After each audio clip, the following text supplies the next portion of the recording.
I want us to move the conversation forward and talk about the weekend rally at Tononoka. I saw on Twitter it was a war of words, whether it was hundreds of thousands, whether it was millions of people. Do you think that that turnout kind of like, sent the message that the support for opposition in the coast is still solid? I'll start with you, Gabriel. Betty, I've said it numerously, and I'll repeat it again. I'm not a firm believer in crowds. People can come. They are brought from all over, all right, whether it's both Jubilee or in NASA. What really counts is the amount or the number of people who go out and vote, the votes that are counted. That is really what makes up the number. Crowds really can be used, as a matter of fact, can be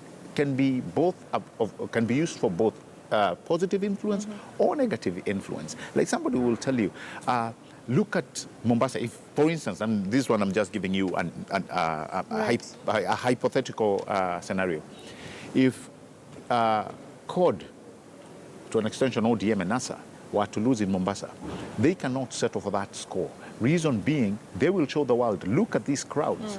These are the people who showed up. How are we losing with all this crowd? But the real translation of the people who came out to vote may actually be very different. So these crowds can be used depending on how the election goes. If they win, they say, you see, we had the crowds, look at it. Our numbers speak for themselves. But really, at the end of the day, it's the ballot that counts. So yes, they had a show of might. That one I give them. So many people showed up, whether they were abroad, whether they are residents of Mombasa, so many people showed up. And that's a very good thing to see ODM, and this was ODM, this was a NASA. Yeah. They were also sending a message to both Wiper and the other coalition within NASA. They were showing us, we are the people here. And hence, we are the people here. When I call a meeting, everybody and their uncle comes. So really, it also gives ODM a serious high table for negotiations. You had just before Raila went to Mombasa, there was issues with the likes of Awiti, with saying if there are so many options, we can go to Wiper. You had Senator Hassan Omar talking about, Wiper is making inroads. But at the end of the day, what we saw in Mombasa actually put all those stories to rest. All right. So